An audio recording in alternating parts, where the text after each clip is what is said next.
To those who fantasize they can re-establish their তুরস্কের president Recep Tayyip Erdogan এবং Israeli প্রধানমন্ত্রী Benjamin নেতানিয়াহুর মধ্যে বর্তমানে তীব্র বাক্যযুদ্ধ চলছে।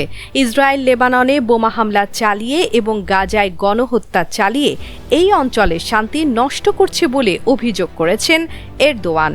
এমনকি তুরস্ক চাইলে ইসরায়েলের নানা অন্যায় অবিচার রুখে দিতে সামরিক হস্তক্ষেপ করতে পারে বলে ইঙ্গিত দিয়েছেন তিনি, যদিও এটি সরাসরি যুদ্ধের হুমকি ছিল না বলে জানিয়েছে তুরস্ক।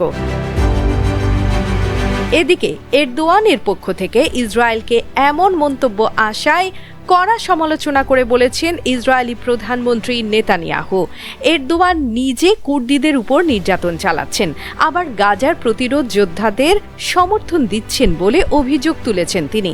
এমন উস্কানিমূলক মন্তব্যের পর তুরস্ক ও ইসরায়েলের মধ্যকার সম্পর্ক ইতিহাসের সবচাইতে খারাপ পর্যায়ে পৌঁছেছে। এই উত্তেজনার মূল কারণ হল মধ্যপ্রাচ্যে দুই দেশই নিজেদের প্রভাব বাড়াতে চায়।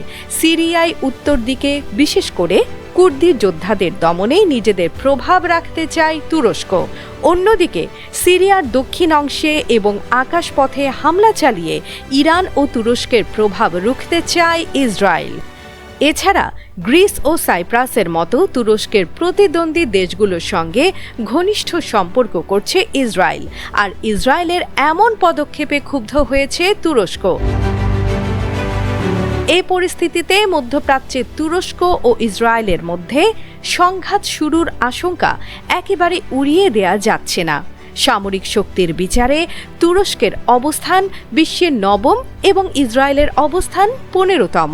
তুরস্কের রয়েছে প্রায় 4,80,000 সক্রিয় সেনা সদস্য, তাদের কাছে 2,200 এর বেশি ট্যাঙ্ক আছে। ইসরায়েলের সৈন্য সংখ্যা কম হলেও তারা খুব দ্রুত 5 লাখ রিজার্ভ সেনা যুদ্ধের ময়দানে নামাতে পারে। এছাড়া ইসরায়েলের প্রযুক্তি বেশ উন্নত হওয়ায় প্রতিপক্ষকে খুব সহজেই ব্যাকফুটে ফেলে দেওয়ার ক্ষমতা রাখে তারা। এছাড়া আকাশপথে ইসরায়েল অনেক বেশি শক্তিশালী, তাদের কাছে অত্যাধুনিক F-35 স্টিলথ জেট আছে যা তুরস্কের কাছে নেই, তবে নিজেদের কান স্টিলথ ফাইটার বানাচ্ছে তুরস্ক। এছাড়া ড্রোন প্রযুক্তিতে তুরস্ক এখন বিশ্বের অন্যতম সেরা স্থান দখল করেছে। সমুদ্রপথে তুরস্কের শক্তি অনেক বেশি, তাদের বিশাল যুদ্ধ জাহাজ এবং সাবমেরিন বহর আছে। পুরো ভূমধ্য সাগরে আধিপত্য বজায় রাখতে এগুলো ব্যবহার করে তুর্কি বাহিনী। অন্যদিকে ইসরায়েলের নৌবাহিনী কেবল নিজেদের উপকূল রক্ষায় সীমাবদ্ধ। এছাড়া ইসরায়েলের সবচেয়ে বড় শক্তি হল তাদের কাছে থাকা পারমাণবিক অস্ত্র, যা তুরস্কের নেই।